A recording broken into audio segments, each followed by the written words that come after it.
this, that life sends you whispers in life, and it's up to you to listen to them or not.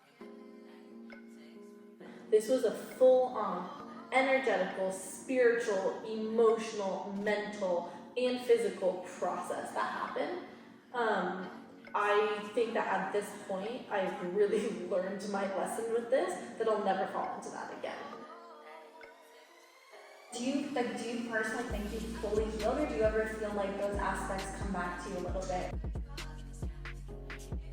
But I was like, I really want this cookie, even though I already had dessert today, and it's like the old me would have beaten myself up, made myself go to the gym for extra hours the next day. Like,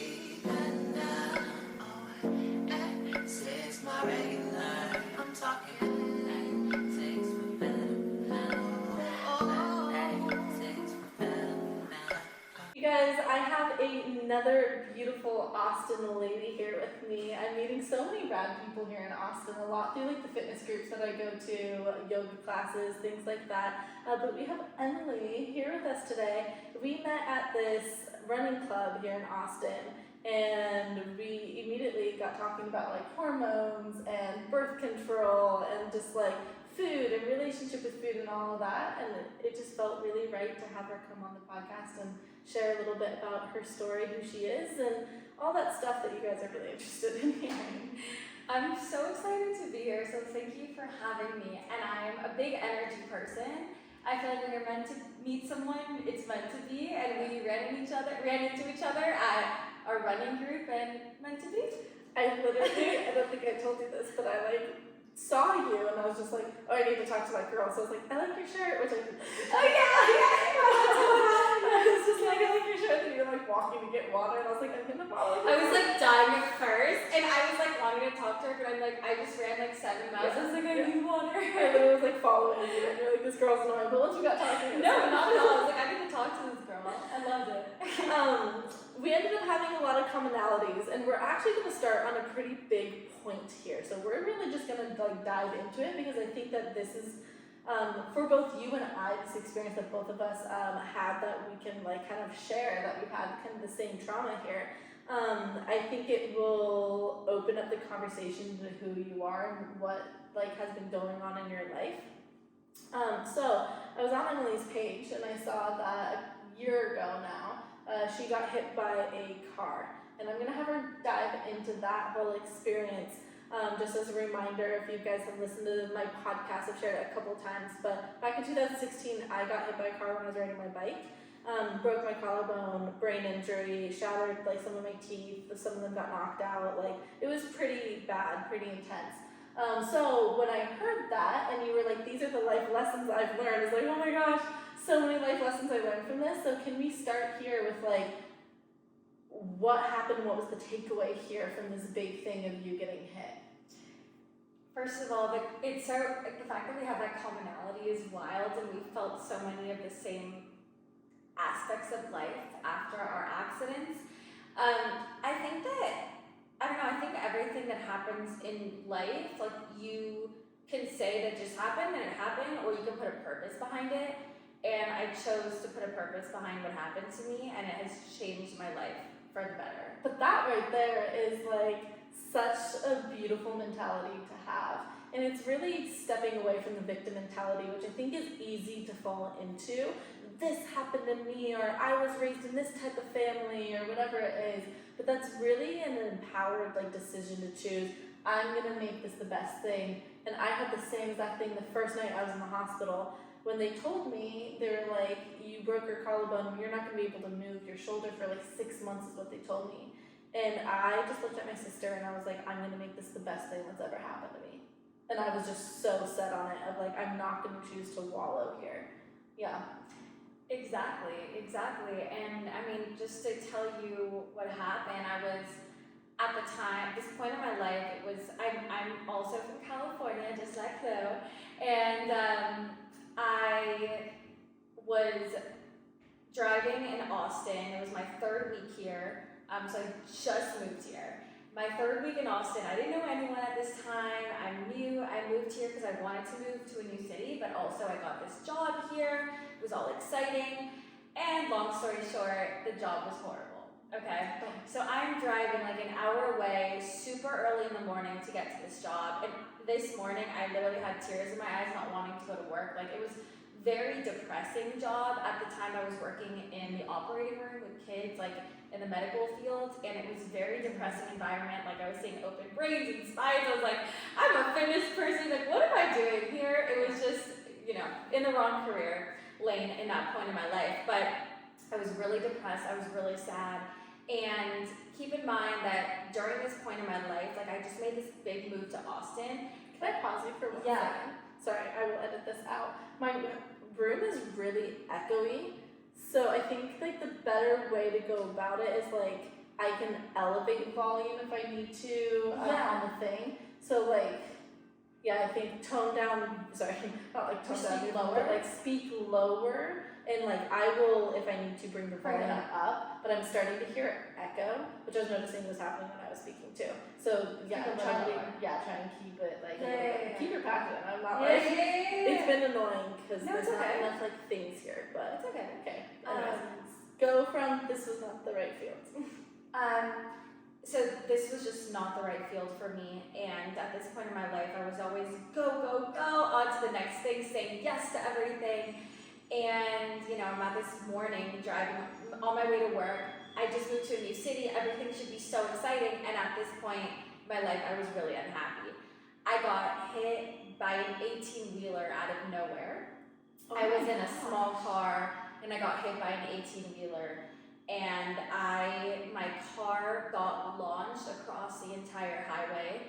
I hit another car, bounced back, and then hit the wall in the middle of the highway. And throughout the car crash, it was almost like my mind was telling me to do something, but I wasn't able to move, and I just saw white space. Like, I felt like I wasn't in life.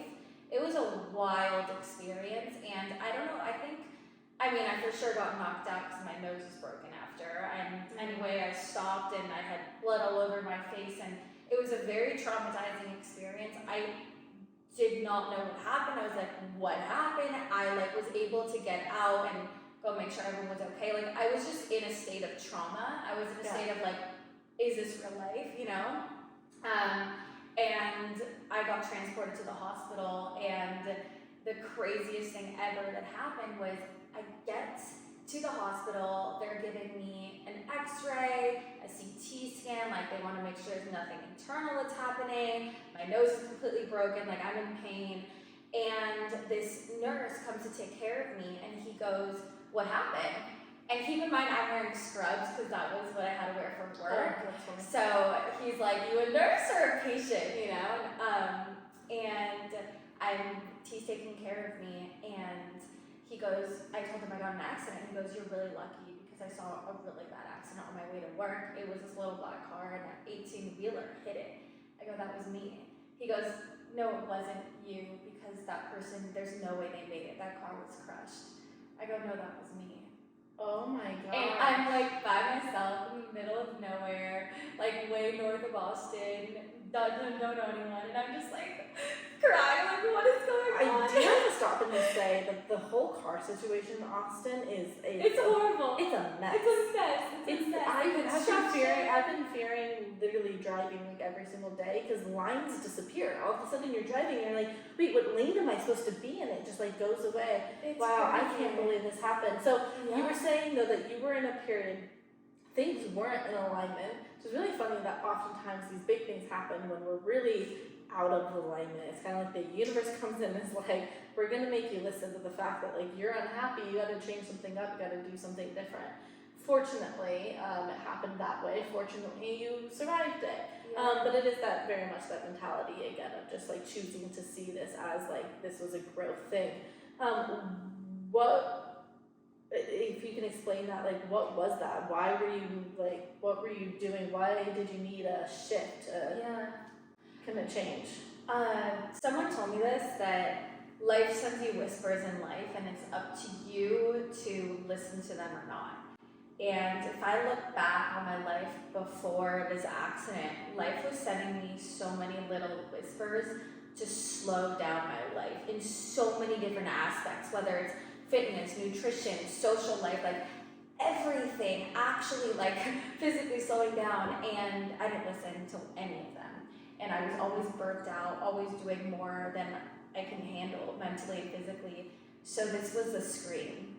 And if you don't listen to the scream, it's not gonna end well. I love that you just said that, and I want to make sure that the girls listening hear that. Life gives you lots of little whispers. Emily will go into her journey with food and nutrition and all of that, and you guys obviously know my own journey, so I can speak for myself right now. There were so many little whispers of this is off, this is wrong, don't do this. I mean, I would have times where I would literally be tying my shoelaces to go on a run. Mind you, extremely underweight, haven't had a period in years, hardly had eaten anything that day, and I would get that feeling of like, you're gonna pass out and die on this run. Like, I would get those little feelings and I would push past it. Yeah. So the time when I got into my car accident, I was working 3 jobs, taking 18 credits at school, and that was the worst time that I was in my addiction to exercise. So it was probably, I don't even know how I got it in with all of this, but I'm talking about 4 a.m. to 7 o'clock like workouts, and then taking a 2 to 3:30 break, and then working out again at 8 to 9:45. Like, it was insane. I was working out so much, and I just refused to listen to those little small whispers. And I honestly think that the accident ended up being something that was a lifesaver, because I was sitting in a hospital bed. It got me to quit school, quit my jobs, really reevaluate my relationship with movement and exercise and food and all of that. And unfortunately, that wasn't the thing that was able to really push me into full recovery, but that was a huge turning point for me of being I'm not gonna get away with this.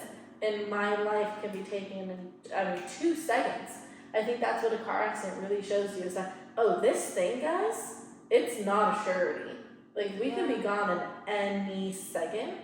And that really got me feeling wow, am I living it in a way that I'm actually really happy and proud about? And it makes you rethink a lot. Yeah. Just like what you said, is that when you almost die and you literally have this life-threatening experience in your life, and you face that, which is rare for people to face something that is that insane to happen to both of us, you rethink all the different aspects of your life. I was living her last day, crying in the morning, so sad, that's horrible.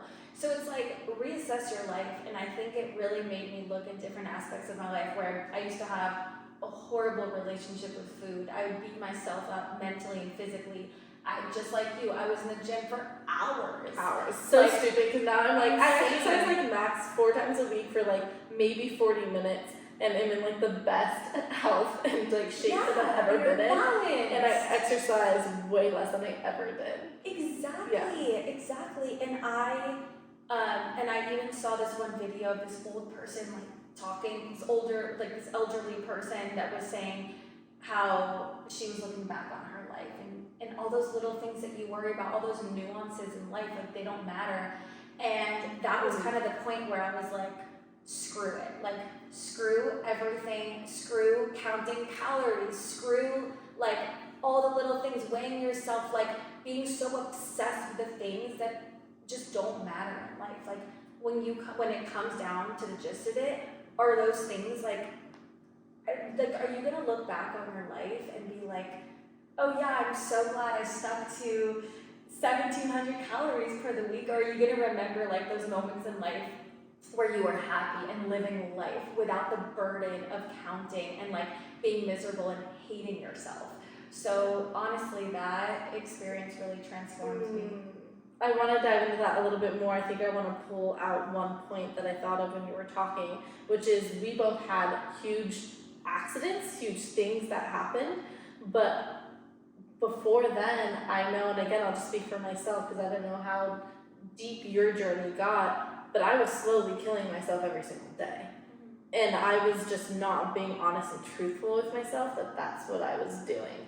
And I was actually just having a conversation with someone about that. And I was like, he asked me, he was like, did you lose your period for some time? And I was like, yes, I lost it for 11 years. Until I finally woke up and was like, I need to take responsibility for what I've been doing to my body because I want children and I'm not going to be able to have it if I don't get my period back. And it was a moment of me taking radical responsibility for my previous actions and for my forward actions as well. And that was just like huge for me to finally step out of that. Like, I am accepting the fact that I have been hurting myself, and I think we tell ourselves it's no big deal. Everyone's eating 1,200 calories. Everyone's going vegan. Everyone's doing all these things, right? And we tell ourselves it's no big deal that we're continuing to exercise, continuing to maintain a way too low of a body weight for our health and for our sanity. But that is the lie that the eating disorder says. You're okay, it's not that bad, continue going. And I'll finish with this and I'll throw it back at you.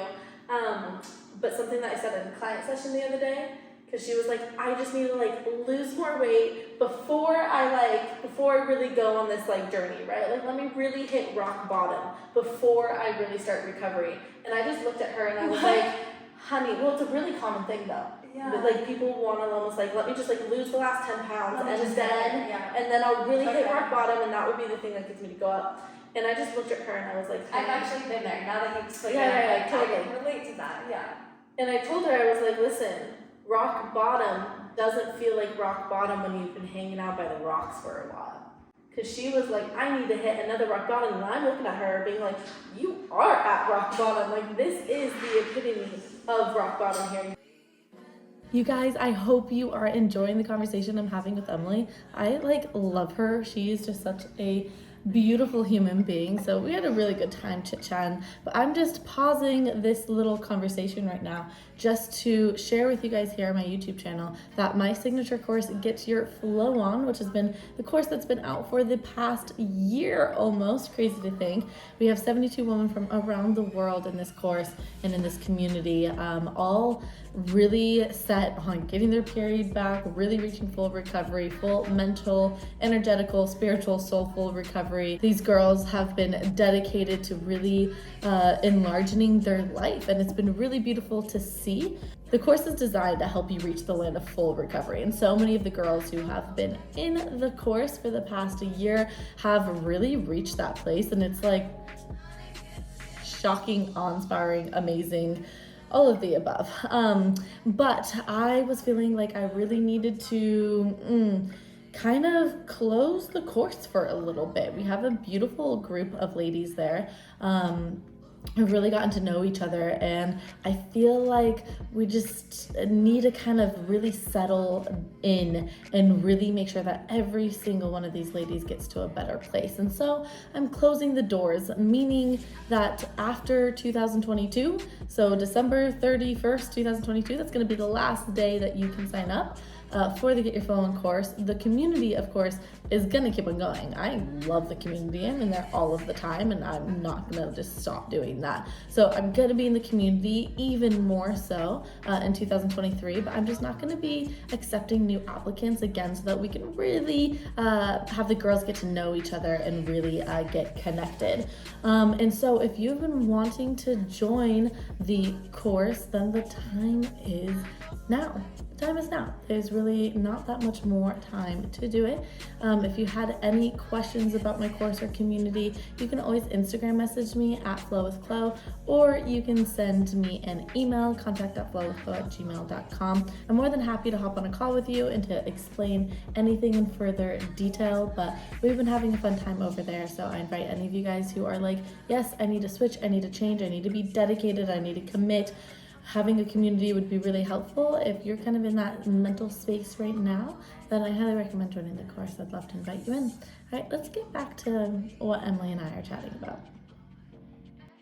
Yeah, so the point was, like, when you're so low and hanging out by the rocks all the time, you don't even recognize you're at rock bottom. Like, rock bottom has become your normal now. Like, there's no further you can go. So if you can accept that, if you can get to that place where you're like, I am at a rock bottom, not like, I'm fine, it's okay, I don't know if you did that, but I was always like, it's good, I'm all good, and my family's looking at me like, what the heck is going on with her? I think that's like the beginning there, is being like, I don't have to get to a further rock bottom. I can make this change now on these little whispers, which might be this podcast, this little whisper, like, hey, maybe something's off, maybe you need to get support and help through this. But like, don't wait for the crazy thing to happen. Mm-hmm. And I also, piggybacking off of what you said, is like that, like hitting the rock bottom. When I was in college, I look back on pictures like my sophomore year, I'd say. Like, I had a six-pack. Like, I was like definitely on the shredder side, but I did not have a healthy relationship with food. I was over-exercising, and like my hormones were so off. Like, everything was so off. And sometimes, like, I'll look back and I'll be like, wow, how do I get back there, you know? And then I almost like give myself a little slap in the face, and I'm like, Emily, like, you were not healthy. You were depriving yourself with food and doing over the top with everything, all forms of your life. And it's like, do you want to go back to that time in your life? Like, no. And, you know, I think it's like a hard time to part with that older self of you, because it's almost like you lost a part of you. You lost an identity that you had for years. Yeah, and it's not just the physical aspect, like, there's so many losses there, you know? And I think at first, like, I was really sad. I felt like I lost a part of me, and now I'm almost like, I'm just rediscovering who I really am. Well, and I think it's natural for us to always focus on, like, what we're losing instead of, like, what we're gaining. Where it's like, yeah, okay, I lost the ability to be able to walk into a room and be the smallest person. I lost the ability to, like, run because I was a high cortisol state, so I could literally probably run for like 20 miles and not feel it. Like, I lost that ability. I stopped at like 4 miles now. But I lost that identity of being able to say, like, I'm the fit chick, I'm like this person, that person, whatever. And that's okay, because guess what I gained? I gained feeling really grounded and present with the friends that I have, and being able to eat at their house, go out and have fancy dinners with them, to be able to have a partner, eat with him all the time, to eat with my family. Like, I gained traveling with my friend this whole last summer. We traveled, we were with each other for a month and a half. I didn't exercise once. You guys have watched it on my YouTube video. I filmed the whole thing. We're eating all this food, and it just opened up opportunities to me that I'm like, wow, I gained life, and I gained my sex drive, and I gained my fertility, and I gained my hair back, and my sleep, and my just everything, where it's like, I can't believe I was choosing to hold on to that one thing, which is just like body aesthetic. Especially because now I'm like, where I'm at now, I'm like, I love my body. Like, it seems foolish that I was so afraid of gaining weight, where I'm just like, this has been the best thing that's ever happened to me. Yeah. Like, I love feeling healthy, and I'm healthier when I weigh more. And so, yes, I love weighing more. It's like, but before this whole journey, if you would have told me years ago, and I hope you guys listen to this, because if you were to have told me years ago, Chloe, you're going to weigh this amount, I would have been like, oh, F no. Like, that is way too much. I'm going to be obese. Like, I would have, like, all these narratives about, like, that's such a big number, I'll be so unhappy, I'll hate myself, like, all of that. And what's so funny is that hasn't been reality at all. It was just this idea, this perception I had about that number, or about gaining any weight, that it was gonna be this way. Because we're told from, diet culture all the time, it's always about losing weight. That's what it always is about. You exercise to lose weight, you eat to lose weight. It's always, you gotta lose weight, lose weight, lose weight. And so we're pounded down with this narrative, which makes you feel like, oh, why am I doing the opposite, gaining weight? And it's a real big mind, you know what? I can't swear in here because then YouTube won't share it. But it really messes with your mind. It does. It really does.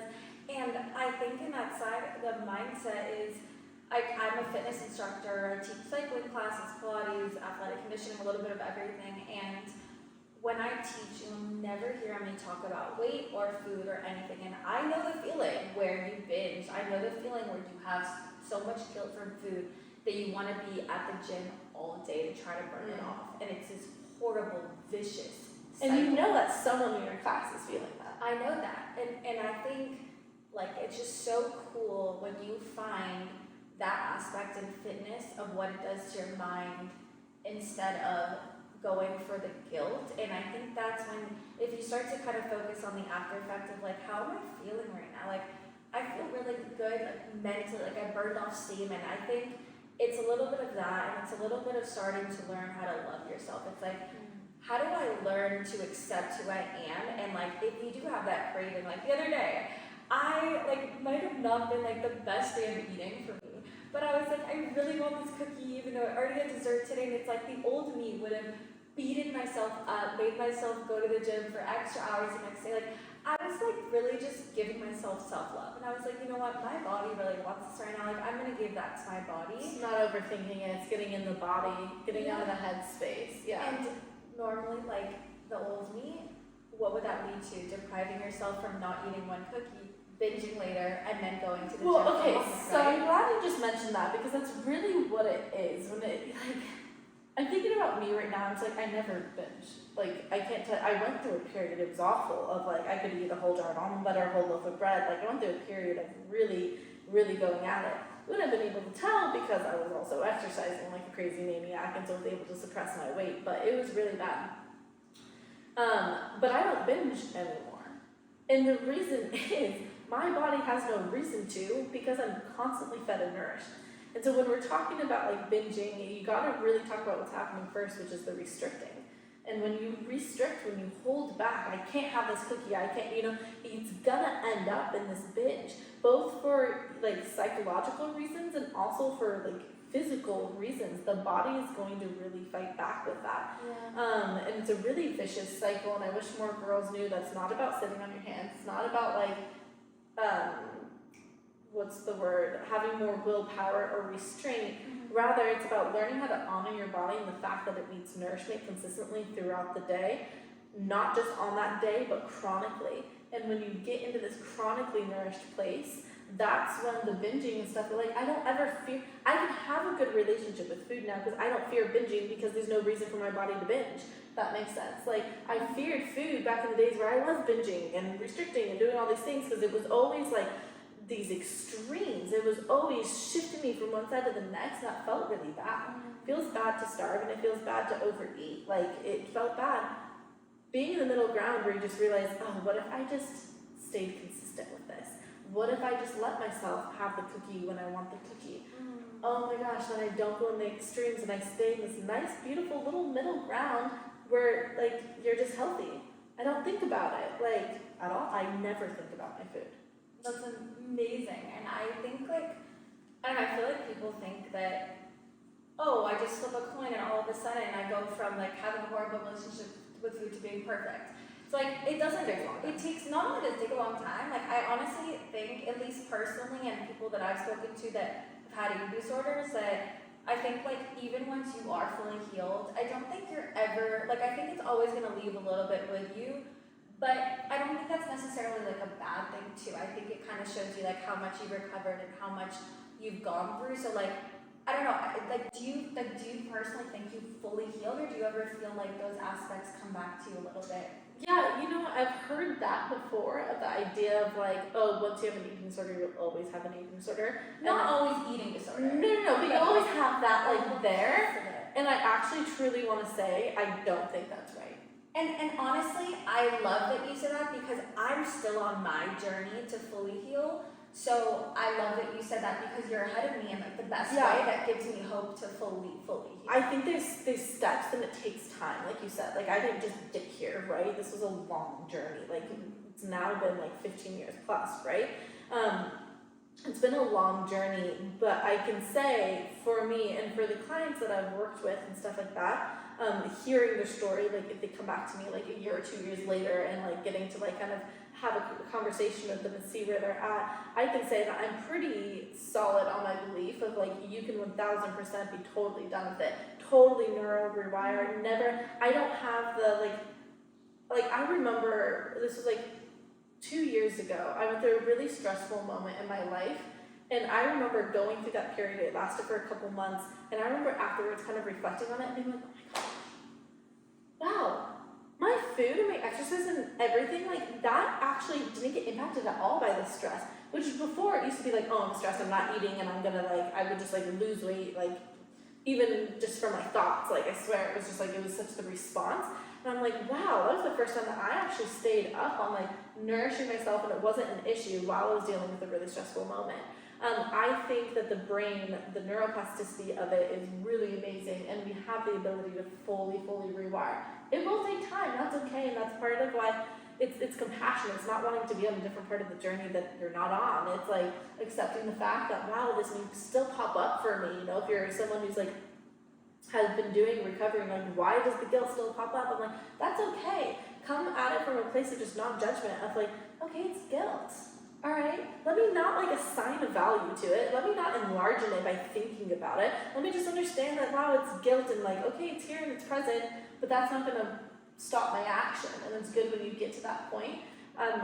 Like I said, there's definitely, it's been so relieving that there's been nothing. That's a That I really so don't. excited, honestly. Like it makes me excited because it's like crazy how much I feel like I have healed, and like people I've worked with have healed so much.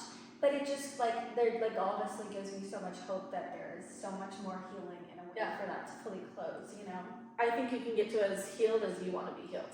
Honestly. Beautiful. Like, I think that's so beautiful. if you want it to be totally done, you can have it be totally done. I don't think anyone needs to be like, now this is going to be your weakness. I actually think because, I mean, mind you, when I healed, this was not just like I went to a hospital and they fed me food and I like got period back. This was a full-on energetical, spiritual, emotional, mental, and physical process that happened. I think that at this point, I've really learned my lesson with this, that I'll never fall into that again. I'm not perfect. I will fall into my other things. I have the last couple of years. I've definitely been like, woo, okay, oh, now we're doing this. Like, you know, I've definitely fallen into other stuff. Not in like a very like unhealthy way, but just like life, right? But I feel so solid in the fact of like, I fully buried this, and it's not gonna come up to haunt me anymore. Like, I feel like I think my all-in process, I mean, I went all in and gave myself this like, okay, I'm letting go of all dietary labels, letting go of all exercise for like 8 months straight. I'm letting go of all this stuff. I allowed my body to gain an inordinate amount of weight, it seemed to me at the time. Like, I really gained weight really quickly, and I think just how intense that process was of like going all in really solidified that it wasn't gonna happen again. Like, it was a huge click. And my mom, if this gives you hope too, my mom had anorexia and bulimia growing up, really bad, and she snapped out of it and has never once in the day of her life ever had any sort of thought or behavior towards that. And she's 65 now, so. I will say, similarly, my mom also had a bad relationship with food, and it took her so much time, and now she is fully healed. Yeah, right? So, yeah, no, it is cool to hear those stories. And It's just when the season of life is ready to go, it will go completely. Oh, yeah. I also think so many girls feel like they are so alone, like they feel like they're the only ones going through this, where it is so common. Like, it is so insanely common, but girls, like, when you are by yourself and you're binging or you're having like a really bad day, it literally feels like it's just you. Well, that's why I created a course with the community. So there's 72 women in my community now, and I'm just like, all the girls have said that same thing. Like, it just feels good to know that you guys are going through the same thing. And like, oh, just that understanding of like, wait, I'm not weird. I'm not like, first off, and you're not broken too. Your body, whether you've lost your period, whether you're binging, whether you're doing any of that, your body's simply trying to keep you alive. And I think it's thanking your body for like, thank you for being smart enough to make me binge right now, because I was dumb enough to not eat before. Yeah, you know what I mean? Or smart enough to make me not get pregnant right now by taking away my period. I know you hate it, you want your period back, but your body's being doesn't trust smart. you. Body's being smart. And that's what's crazy too, is even going into the side of exercise and trusting your body. It's like, at the time in college, like I was doing HIIT workouts and really insane, intense workouts every single day, and I thought that was so healthy for me. And if you think about it, like that puts your body in a fight or flight mode, which is going to increase your cortisol hormone, which is your stress hormone. And yeah, with cortisol as your stress hormone, when you're putting your body in that insane state every single day, Chronically. what's crazy is that I thought, like, especially I feel like as my body changed, as like when I graduated college, like I'm doing these HIIT workouts every single day. Also, I'm teaching them, and I am gaining weight. My cortisol's high. I'm like, what is going on? Well, and that can happen, and a lot of girls get really confused of like, wait a minute, I'm continuing to restrict, I'm exercising even more, and now it's not even like it used to make me lose weight, and now it's not. I'm like, yep, your cortisol is shut. And then and then it's like, think about, what does balance look like to you? What does it feel like to you? And to me, when I thought about that, I was like, listen, if I do yoga every single day, walking and Pilates every day, like maybe I'll shed the weight in terms of, and not even talking about weight, but just in terms Maybe of, I'll balance out my hormones so my body like, feels safe again. yeah, it was more like replacing the idea of weight in terms of like, I'm not gonna focus on that right now, I'm focusing on the balance aspect of my body and my hormones. I think that's first, is like shifting the weight conversation to a balanced conversation. Well, that's huge, because I think that's what finally got me to go on my journey of I needed to gain weight. I had to get back up to a healthy place. I was in a very unhealthy place. And that's like exactly what I did. Was I was like, the topic in conversation of weight is completely off the table right now. What I'm focusing on is I need my period back. What do I need to get my period back? I need to be eating an inordinate amount of food every single day, and I need to not be exercising. And so it's like I just focused on that and was like, body weight, all of that is just gonna do what it's gonna do. Exactly. I have to let it do what it's gonna do, because my priority is balancing out my hormones, because I realized that nothing in my life, That's a foundation. nothing in my health was gonna happen if I didn't have that foundation of like cortisol is down. Yeah. The way to get cortisol down is to eat. Like, And that's the way to do it. Well, I think for the workouts, it's like, I was kind of sad for a second. I was like, wait, I can't do these workouts that I love. So I have changed the conversation behind exercise to doing workouts that I look forward to. So it's not a form of guilt. It's a form of like, I want to do this kind of workout today because my body feels like it, or because I like it, I enjoy it. So I do a little bit of a mix of a lot of things now. And I also think that, you know, like eating more now, it's like appreciation of what my body can do and like fueling my body. That's just, I'm like learning how to listen to my body, what it needs, and changing that conversation around it. I went on a run the other day, so something that I teach the girls in my course and who work with me one-on-one, because we do a lot of metabolic cueing. I teach them like the importance of eating breakfast right in the morning, especially before you train. Don't get me started on that. Yes, I love that. I always eat breakfast, always. But I'm healthy, so I don't live my life by rules anymore, right? In recovery, it was like I'm not going past 20 minutes of waking up and not eating. But now I can be very lenient on that. So the other day, like I woke up and we were going on a run, and I just like didn't have time. There was no like time to like, let me eat, digest, and then go on a run. So I just went on the run, right? Halfway through the run, I was like losing energy, and I could just feel it. Like my body wasn't that strong. I was like, this is BS. I was like, I hate this. Like I need to eat before I work out. Otherwise, I'm just like, I wanted to end the workout early. I wasn't running as fast. I was like, wow, I am like distracted. I just need food. And again, that's not something that I do like on a consistent basis. I always make sure I have breakfast, but yeah. Breakfast is, well, I think that's like, there's so many fads, like keto diet, Intermittent fasting. Like, I agree so much, because like, sometimes I'm like, I wish I could go back to my younger self, but I'm like, you know what, I honestly don't, because I went through so much like pain and so many like learning and education and like so many things that honestly built me to who I am. But I tried intermittent fasting. I tried all the things. I was mono-mealing on fruit. I would intermittent fast, and then I would up your hormones. I would literally break my fast at like 1 p.m. with like 12 mangoes. And then I'd be complaining why I was like constipated, bloated, like, and like all of that. I'm just like, I'm like, yeah. It seems so simple, but I think Emily and I both understand how caught up in it you can be in your mind.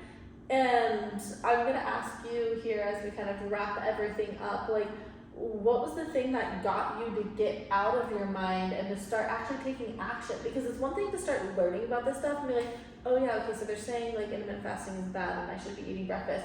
But like then there's the part of like actually waking up at 7 and eating breakfast by 7:30. Yeah. Like, so what was the thing that started shifting for you? In terms of like how I see and like Yeah, in terms of like the food and like nourishing yourself more and kind of getting out of that like calorie counting, that type of like, yeah. you know, I have to be under this amount. Like, when did that shift? I made a promise to myself one time. I had like a really bad day with food that like that wasn't gonna ever happen again. I think the strongest promise you can make is to yourself. And I think that and the worst way to break any trust is with yourself. Yeah. But the worst promise you can break is with yourself too. Yeah, and it was not a promise of guilt or this or that. It was like a promise of like really just wanting to like change and like feel good on the inside out. And I think that promise with myself, I think also like the words you say to yourself are so strong. And I know you've heard this before, but it's like little tiny things that you say to yourself. Like, could be the smallest thing. Your body and your mind will listen to it. So I'm just like super conscious of the words that I tell myself, and it's like I started to tell myself things like I'm trying to think of some of the things, but like I'm so strong, I'm so powerful, like I am in control. Even if you don't love yourself, maybe I am willing to love myself. But they're all I am statements, whether you say them to yourself, look at yourself in the mirror, or write them down.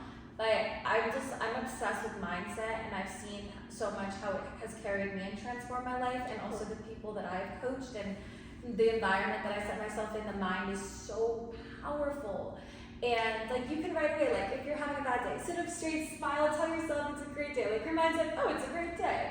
You know, so I think the mind is really, it's so strong. So the words you tell yourself, and I think there comes to a point in your life, honestly, I don't know if I can tell you a specific point, but there's a point in your life where you have to be stronger than that voice in your head that's telling you to. You have to have resilience. You have to have the control and resilience and be your own best friend and tell yourself you got this, because you do.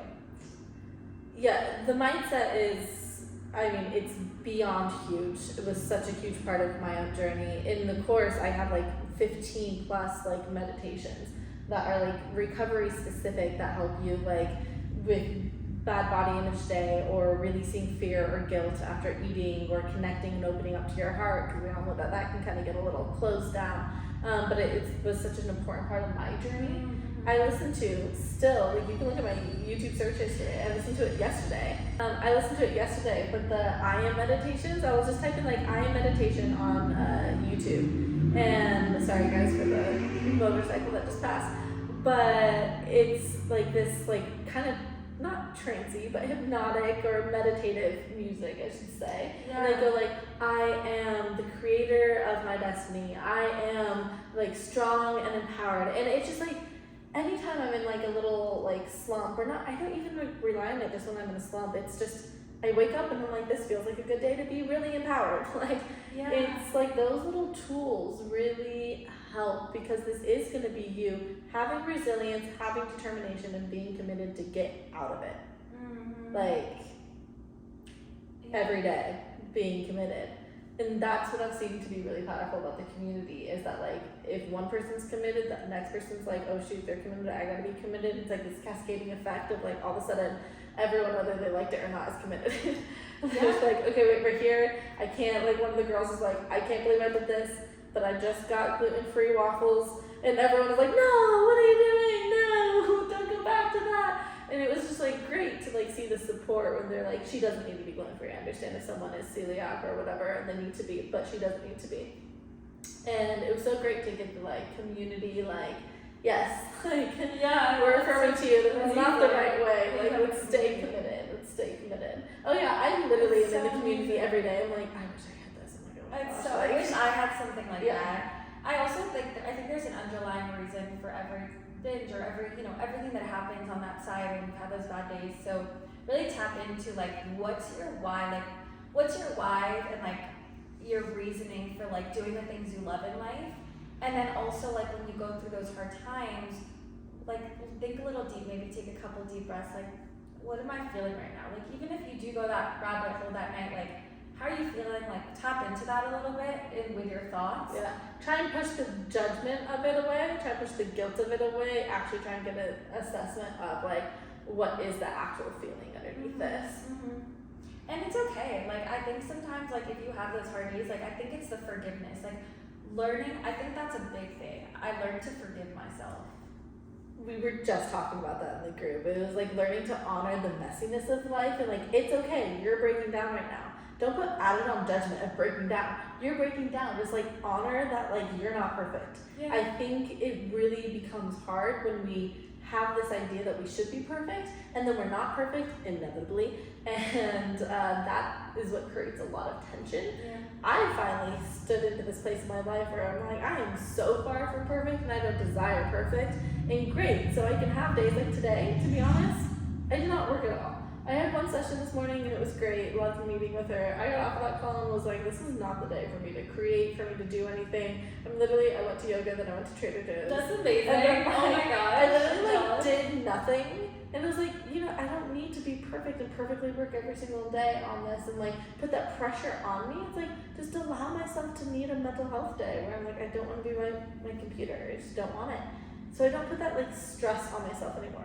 Now I know we do have like, I'm lucky I work for myself, I can do this.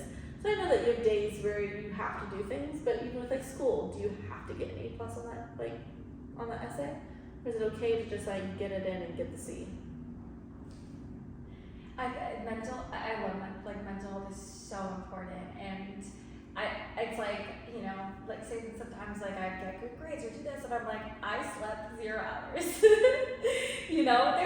I think our society kind of promotes bad mental health. It all comes down to balance. Like it really comes down to balance, and I think checking in sometimes, like, how do I feel? Like whether, I don't know what your thing is. Is it journaling? Is it going on a walk with no phone and just hearing your thoughts? Maybe it's going to the gym. Like the other day I had like a really cool gym session where honestly, like I feel like my thoughts were just white space. Like I didn't think about anything. It was almost like a meditative state that I was in. And I was like, this is so cool, because I felt like the old me would go to the gym being like, oh, what did I eat last night? And I was like, this is like meditation for me. Like therapy. It's really cool when exercise finally starts shifting. But again, you have to be at a healthy place to like be at that point where exercise can be that for you. It takes time. It takes time. Yeah, you can't like, I wouldn't rely on exercise being a mental health benefit until my mental health is actually in a good place. Also, therapy is amazing. Therapy is amazing. Oh my gosh, I worked with this amazing therapist this last year. I'm so sad because now I'm in Austin and so I had to like stop seeing her.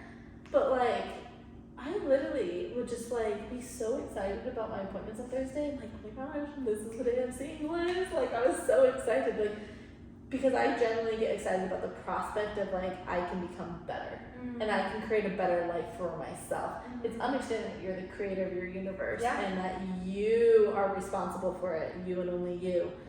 That's why I don't say the word you voice anymore, because I'm like, we just have to own up to the fact that it's your voice. Yeah. It is. Yeah.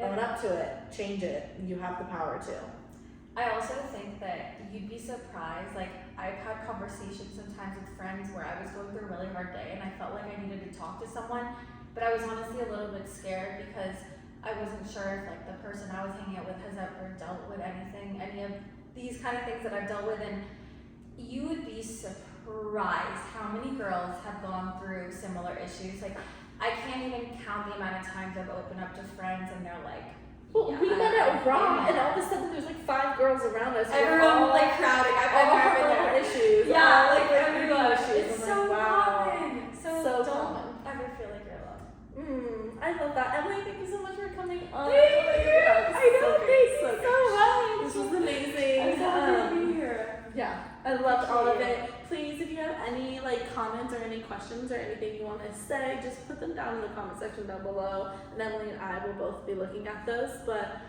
thank you for being here, guys, for spending this time with us, and we'll have Emily back on, or I think I'll be on your podcast. On my podcast. Yes. I'm so excited. Look forward to that. All right, and if you don't follow me at Contact.flowwithchlo on Instagram, and Emily is at Fit Food Junkie. There you go. Thank you.